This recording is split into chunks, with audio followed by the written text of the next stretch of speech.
Quel triste spectacle ont donné la représentation nationale et le pouvoir exécutif, au lieu de la nécessaire unité nationale face à la lutte contre le terrorisme.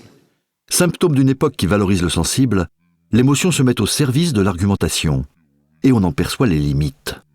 Charles de Courson, député, donne des explications de vote.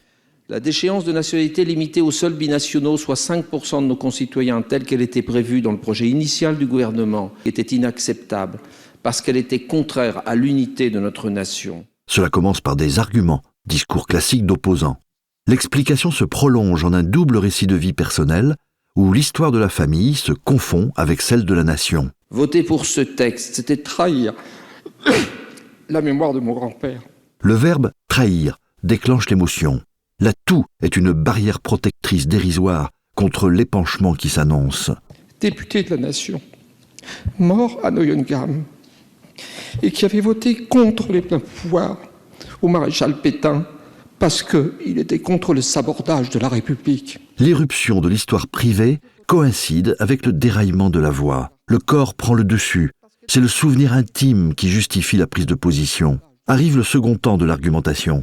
Par contre, je voterai la nouvelle rédaction de l'article 2, parce qu'elle permet d'appliquer la déchéance de nationalité à tous les Français condamnés pour des crimes et des délits graves en lien avec le terrorisme.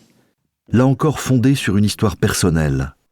Mon père était résistant, a été qualifié de terroriste par l'occupant nazi, parce qu'il avait pris les armes. Et il avait été qualifié de terroriste non pas par des juridictions indépendantes, mais par l'occupant. Mais l'émotion trouve sa limite. La justification devient obscure. Le problème juridique impose une pédagogie que l'émotion ne permet pas. On s'interroge sur la logique qui commande le donc. Donc voter pour cet article 2 dans sa nouvelle rédaction ne trahira pas la mémoire de mon père. L'argument est mis à mal et l'émotion triomphe. Merci, monsieur de Courson.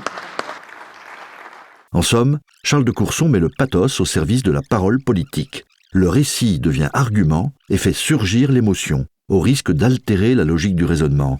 Signe des temps.